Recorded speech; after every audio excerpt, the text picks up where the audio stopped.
اپنے انداز سے عزاداری کرتے ہیں، لیکن ہاں اس میں سچائی جو ہے وہ باقی ہے. وہ بھی حسین کا ماتم کرتے ہیں، ہم بھی حسین کا ماتم کرتے ہیں. وہ بھی اس بات پر یقین کرتے ہیں کہ جس طرح سے حسین اور انصارہ نے حسین نے صبر کیا، کوئی دوسرا ہے یا نہیں. صبر کر لینا اس بات کی دلیل ہے کہ انسان کے دل میں مضبوطی ہے. صبر کر لینا اس بات کی دلیل ہے کہ انسان اپنے رب کو وحدہ لا شریک اور اپنا مالک اور اپنا خالق اور اپنا رب مانتا ہے. اگر دنیا میں کوئی نقصان ہو جاتا ہے تو انسان بےتاب ہو جاتا ہے، لیکن اس بات کو وہ اگر یہ سوچے کہ اس نقصان کے بعد بھی ہمارے پاس فائدہ ہے تو یہ صبر ہوگا. اگر انسان اس بات کو سمجھ سکے کہ جو کچھ بھی نقصان ہمارا ہوا اس نقصان کے بعد بھی ہمارا فائدہ ہے، اس لیے کہ ہمارا رب ہمارا پروردگار کبھی ہمارا نقصان نہیں چاہتا ہے، اور اگر نقصان چاہتا ہی ہوتا تو پھر ہمیں اس بات سے آگاہی کیوں کرتا کہ ہر انسان گھاٹے میں ہے سوائے ان لوگوں کے کہ جو نیک عمل کرتے ہیں اور حق اور صبر کی وصیتیں کرتے ہیں. حق کی وصیت کرنا ہی عزاداری ہے. آج جو ہم عزاداری کرتے ہیں وہ صرف اور صرف سچائی کی وصیت ہے. نسل بعد نسل ہم ایک دوسرے سے اس سچائی کا پورا منزل پوری بات پہنچا دیتے ہیں کہ دیکھو حسین سچ تھا، حسین کا پیغام سچ تھا، حسین کا انداز گفتگو سچ تھا، حسین کا ایک قدم سچائی کی راہ میں آگے بڑھ رہا تھا. یہی حق ہے. یہی حسین کا ماتم کرنا ہمارے لیے اتنا مشکل کام ہے کہ حسین کا ماتم کر لینے کے لیے جو لوگ آگے بڑھے ان کو ایذا پہنچائی گئی، ان کے اوپر ظلم کیا گیا. آج آسانیاں فراہم ہیں، آج ہمارے لیے کوئی مشکل نہیں ہے. آج جب ہم فرش عزا بچھاتے ہیں تو کوئی ایسا انسان نہیں آتا کہ جو آ کر کہے کہ اس فرش کو ہٹا دو. ہندوستان میں ہمیں آزادی ہے کہ ہم حسین کا ماتم کر لیتے ہیں، لیکن ان جگہوں پر بھی لوگ عزاداری کر رہے ہیں کہ جہاں پر عزاداری کرنا حکومت کے لیے بہت نقصان دہ ہے. اور حکومت یہ سمجھتی ہے کہ اگر ہم نے ان کو عزاداری کر لینے دیا تو ہماری حکومت ختم ہو جائے گی. اس لیے پابندیاں عائد کی گئی ہیں کہ ان کو ظلم کی حکومت قائم رکھنا ہے، ان کو ضلالت کی حکومت کو قائم رکھنا ہے، انہیں اللہ کی دشمنی کی حکومت کو قائم رکھنا ہے.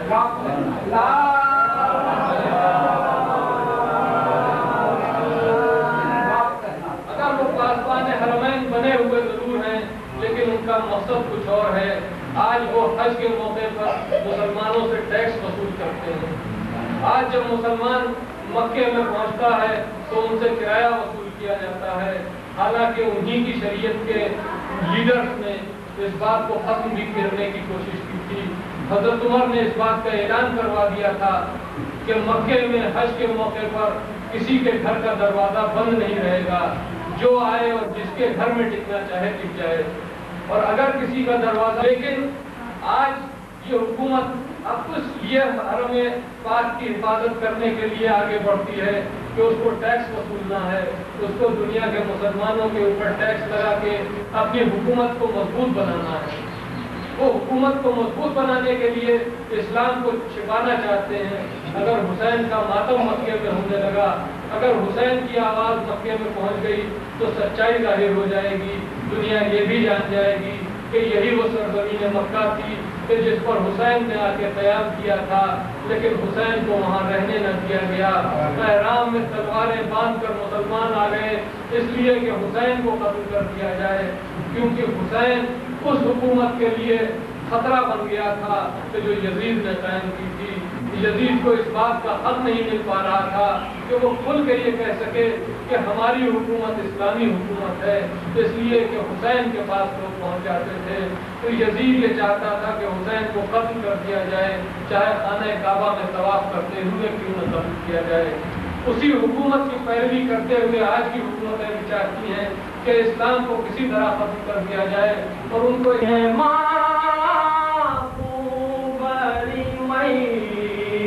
یاد سے لپٹ کر علی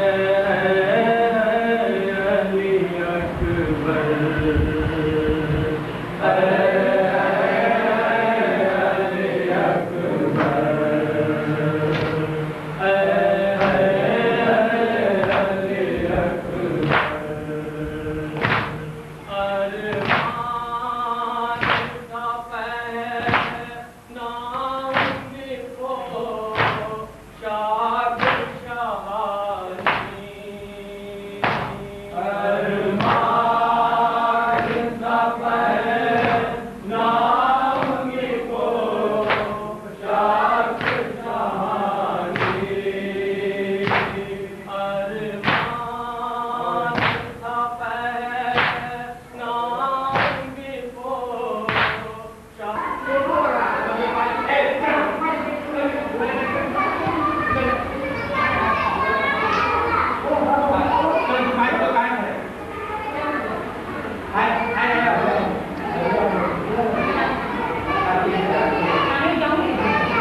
تھا یہ کرنا. ایک منٹ.